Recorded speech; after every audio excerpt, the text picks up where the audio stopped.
Welcome to the Deep Dive, where we try to cut through the noise and give you the info you need. Today, we're doing something that feels a bit like a crucial health bulletin, actually. For many of you listening, I know the whole conversation around vaccine safety, especially vaccine additives, it's a familiar one. It comes up a lot. And it's often filled with genuine concerns, but also a lot of, frankly, anxiety, especially for parents. So today, we're diving deep to try and clear some of that up. Yeah, our mission here is to unpack the findings from this really huge long-term study, one that aimed to get some definitive answers on a topic that's, let's face it, pretty hotly debated. Get ready, because what this research found, it isn't just numbers. It could really shift how we think about vaccine safety. Some real aha moments coming up that honestly might bring a lot of peace of mind. Absolutely. It's so important, especially now, to get clear, evidence-based information on critical public health stuff, particularly when it involves kids. And this deep dive, it really is grounded in some pretty robust evidence, the kind that should hopefully offer real comfort and clarity. Okay, let's get into it then. For years, there's been this skepticism swirling around specific vaccine ingredients. Aluminum salts often come up. And even though it's been debunked quite a bit, it just keeps popping up in conversations. What's the main misunderstanding you see there? What are these aluminum salts in vaccines? Yeah, that's a great place to start. It's really key to understand what aluminum salts or aluminum adjuvants actually are. Think of an adjuvant, basically like a helper, a tiny immune system booster. They've been used in non-live vaccines for, over 70 years now. And their job is essentially to make the vaccine more effective. So you get a strong immune response, but with a lower dose of the active part of the vaccine. Yeah. Crucially, while they do contain aluminum ions, their chemical makeup is very different from pure aluminum metal. Anders Hvid, the epidemiologist who was the senior author on this study, put it really clearly. He said, it's really important for parents to understand that we are not injecting metal into children. And I think that's a vital point. Right, that distinction is key. Now, what really made me sit up and take notice with this research, and I think you listening will feel the same, is just the sheer scale of it. Can you maybe walk us through how enormous this study actually was? Oh, it's massive. Truly. We're talking about a study that ran for 24 years. It tracked the health of over 1.2 million kids in Denmark. They followed these children from 1997 all the way up to 2020. And they used Denmark's nationwide registry system, which is incredibly detailed. It gave them precise information on vaccinations, any diagnoses, and importantly, it helped them account for potential confounding factors, biases. Imagine the data. It's like creating this unparalleled health map over 2 decades. Every shot, every diagnosis charted. So with all that incredibly detailed data covering so many kids for such a long time, the good question obviously is, what did they find? What did this huge health map actually show? Right. And here's the core finding. The real takeaway, after all that time across 1.2 million children, the study found absolutely no compelling evidence linking childhood vaccines to things like autism or asthma, or, in fact, dozens of other chronic disorders. They really drilled down into it.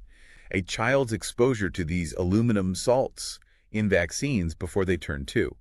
It just wasn't significantly related to any of 50 different chronic conditions. 50? That's a lot of conditions to check. It is. They broke it down. 36 autoimmune conditions, 9 allergic conditions, and 5 neurodevelopmental conditions.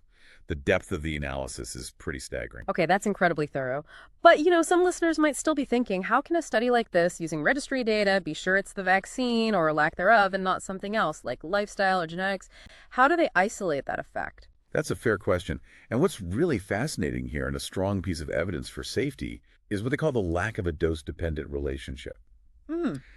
Basically what that means is it didn't matter if a child got a bit more vaccine aluminum or a bit less. Their risk for these conditions didn't really change. That strongly suggests there isn't a causal link there. Ah, I see. So more exposure didn't equal more risk. Exactly. Yeah. And Edward Belangia, who's a retired epidemiologist, he wasn't involved in this study, by the way. He called it the largest and most definitive observational study on the safety of vaccine-related aluminum exposure in children. And he added that it should put to rest any lingering doubts. When an independent expert says something like that, it really underscores how significant these findings are. That is powerful validation. But okay, even with findings this strong, questions linger, right? People often bring up animal studies. Some of those have raised concerns about aluminum maybe having neurotoxic effects. How do we square those animal studies with this huge human study? Right. And it's important to look at the context. If we connect this to the bigger picture, the difference becomes pretty clear. Those animal studies, while, scientifically interesting, they often involved giving really high doses of aluminum over long periods, much, much higher than anything related to vaccines. The amount of aluminum salt in childhood vaccines is actually minuscule. It's far, far below any established safety levels. And we have to remember, aluminum isn't some strange foreign substance. It's like an unavoidable part of our everyday life.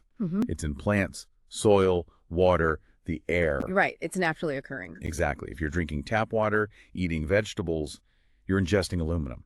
Probably more than an infant gets from their entire vaccine schedule in the first few months. And just to put some numbers on that to really show how tiny the vaccine amount is, the average adult takes in maybe 7 to 9 milligrams of aluminum a day just through diet.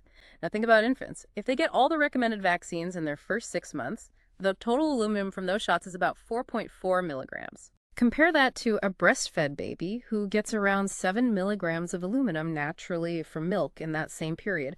Or, and this is striking, a formula-fed baby who might ingest around 38 milligrams. Yeah. The vaccine amount is, like you said, just a tiny fraction. It really puts the scale into perspective. It's kind of amazing how much concern can build up around something when the actual numbers tell such a different story. It is. And the body is actually pretty good at handling the aluminum from vaccines.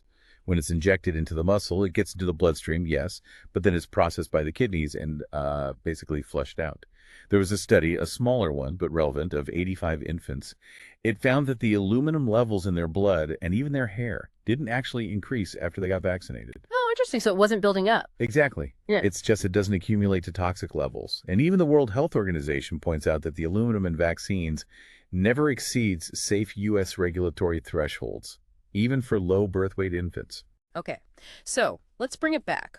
What does all this mean for you listening right now? For families weighing these decisions, it really means that today we have incredibly strong, very compelling evidence suggesting that these aluminum adjuvants, these helpers in vaccines, are safe for kids.